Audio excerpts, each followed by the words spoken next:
देखो बच्चों, आज हम पढ़ेंगे एक्सरसाइज 6.1, जिसका पहला सवाल है रेखा ए बी तथा सी डी बिंदु ओ पर प्रतिच्छेद करती हैं। यानी रेखा ए बी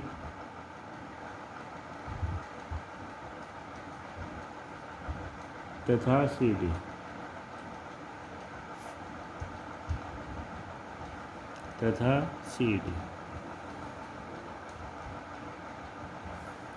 एक दूसरे को बिंदु ओ पर प्रतिच्छेद करते हैं।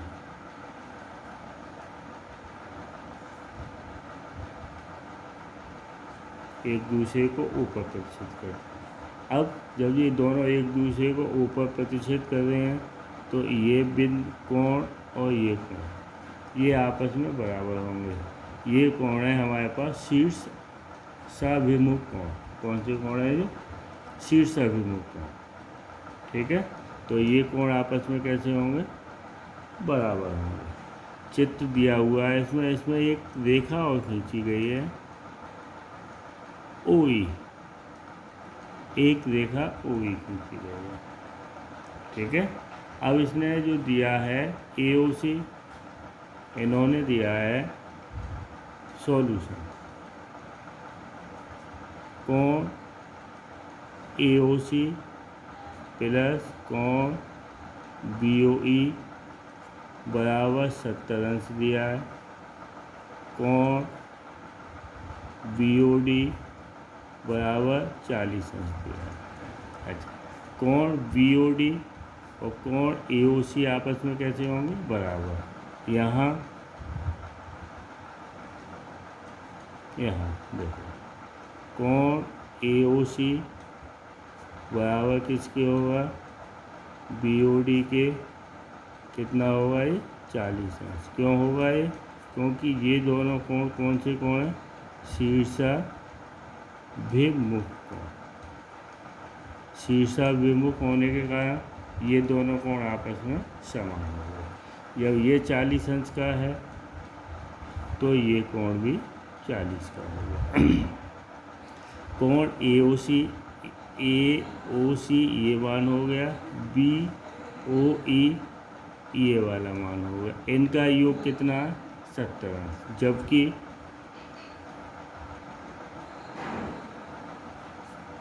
कोण AOC कोण BOE बराबर दिया है 70 अंश। AOC 40 अंश है और कोण BOE ज्ञात नहीं है, 70 अंश।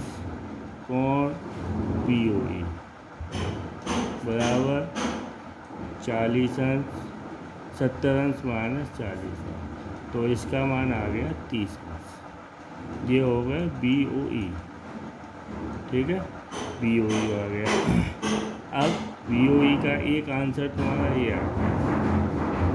इसके बाद पूछा है कोण COE। तो ये 40 है और ये कितना आ गया? 30 अंश आ गया। तो एक कंडीशन मैंने बताई थी रैखिक युग्म से। देखो, तो एक कंडीशन होती है रैखिक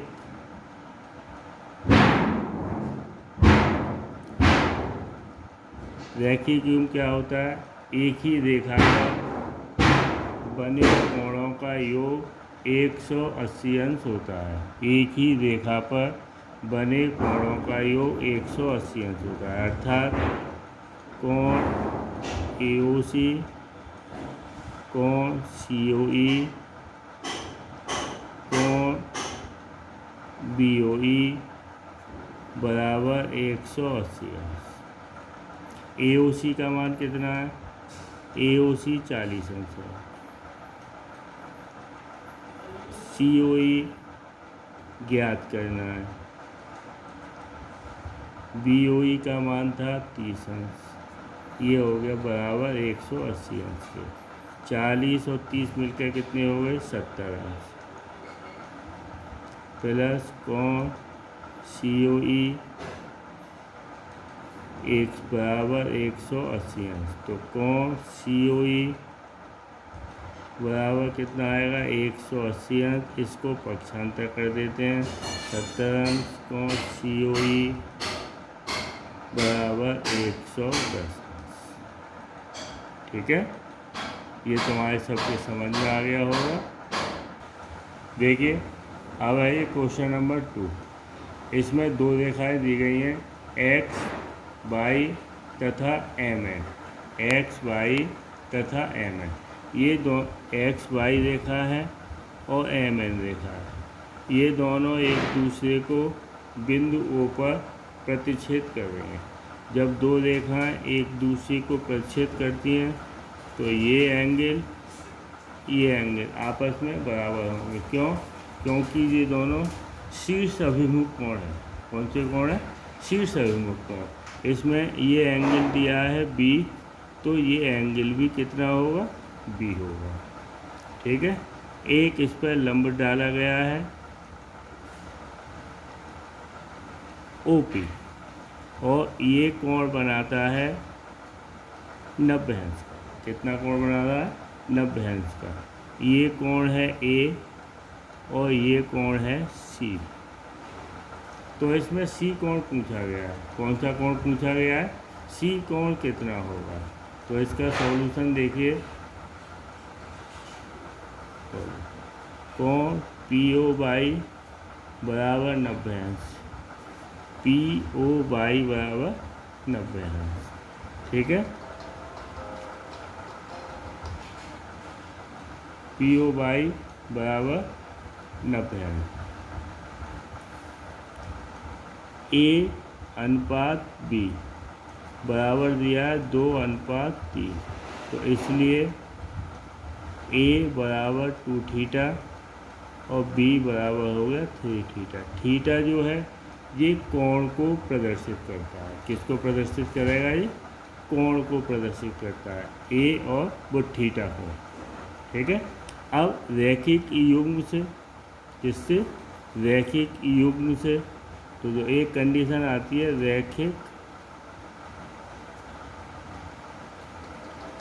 युग्म से,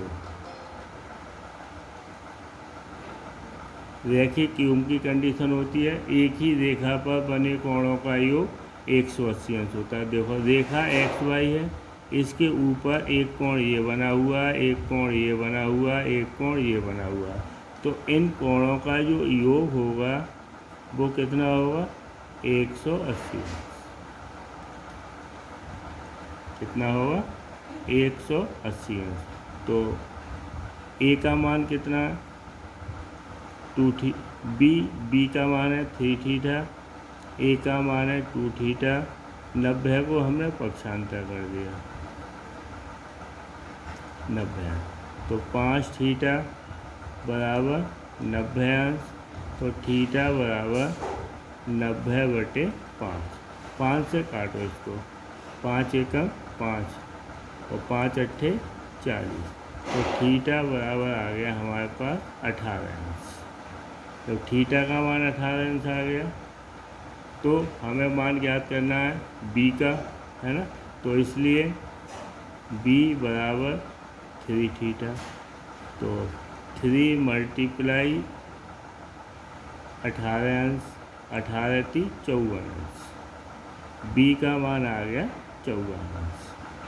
रैखिक युग्म की शर्त बताई थी मैंने, सॉरी, शीर्ष अभिमुख कोण, कोण B बराबर कोण NOY के, NOY बराबर कितना होगा? B का मान है 54 अंश। ये 54 अंश हो गया। अब ये इस रेखा AB के नीचे दो कोण बने हुए हैं, एक ये बना हुआ है, एक NOY बना हुआ है। तो रैखिक युग्म की शर्त फिर इसमें प्रयोग करो। रैखिक युग्म से नीचे ये दो कोण बने हुए हैं, नीचे एक C कोण बना हुआ है और एक कोण बना हुआ है B। तो इनका जो योग होगा, इनका जो योग होगा वो कितना होगा? 180 अंश। तो C इसका मान है 54 अंश बराबर 180 अंश। तो C बराबर 180 अंश माइनस 54 अंश बराबर 6 बच गए, यहाँ रह गए 7, 2, 126 अंश। कितना आ गया ये? 126 अंश। तो कोण C बराबर 126 अंश। ये दोनों कुछ सवाल आपके समझ में आ गए होंगे।